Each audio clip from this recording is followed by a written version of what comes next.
అండి, welcome to Sandhya home made. Choco Bar ice cream prepare చేద్దామా? First అయితే stove మీద కడాయిని పెట్టేసుకొని ఒక హాఫ్ లీటర్ వరకు పాలు యాడ్ చేసుకోవాలి. పాలు కొంచెం మరిగిన తర్వాత ఒక గిన్నెలోకి 2-3 స్పూన్ల వరకు కార్న్ఫ్లోర్ యాడ్ చేసుకొని పాలను కొన్నిటిని యాడ్ చేసుకొని ఉండలు లేకుండా మిక్స్ చేసుకోవాలి. పాలకు మరిగొచ్చిన తర్వాత టేస్ట్కి సరిపడా షుగర్ని యాడ్ చేసేసుకోవాలి. ఇప్పుడు ఇందులోకి మనం మిక్స్ చేసి పెట్టుకున్న కార్న్ఫ్లోర్ కూడా యాడ్ చేసుకొని ఉండలు లేకుండా మిక్స్ చేసుకొని ఇలా థిక్నెస్ వచ్చిన తర్వాత కంప్లీట్గా చల్లారనివ్వాలి. చల్లారిన తర్వాత ఒక మిక్సీ జార్లోకి వేసుకొని ఇలా స్మూత్గా మిక్సీ పట్టుకోవాలి. ఇప్పుడు ఐస్ క్రీమ్ మౌల్డ్స్లో కానీ లేదంటే గ్లాస్లో కానీ యాడ్ చేసుకొని ఫ్రిడ్జ్లో ఒక 5 to 6 hours వరకు ఫ్రీజ్ చేసుకోవాలి.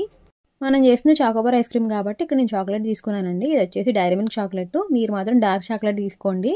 డైరీ మిల్క్ చాక్లెట్ తీసుకుంటే దాంట్లో కొంచెం బటర్ కూడా యాడ్ చేసేసి మెల్ట్ చేసుకోవాలి డబుల్ బాయిలింగ్ మెథడ్లో. ఇప్పుడు ఫ్రీజ్ చేసుకున్న ఐస్ క్రీమ్ని చాక్లెట్లో డిప్ చేసేసుకుంటే చాకోబార్ ఐస్ క్రీమ్ రెడీ అయిపోతుంది. నట్స్ తగులుతూ ఉండాలంటే కొన్ని పల్లీని రోస్ట్ చేసుకొని చాక్లెట్లో యాడ్ చేసుకొని డిప్ చేసుకోండి.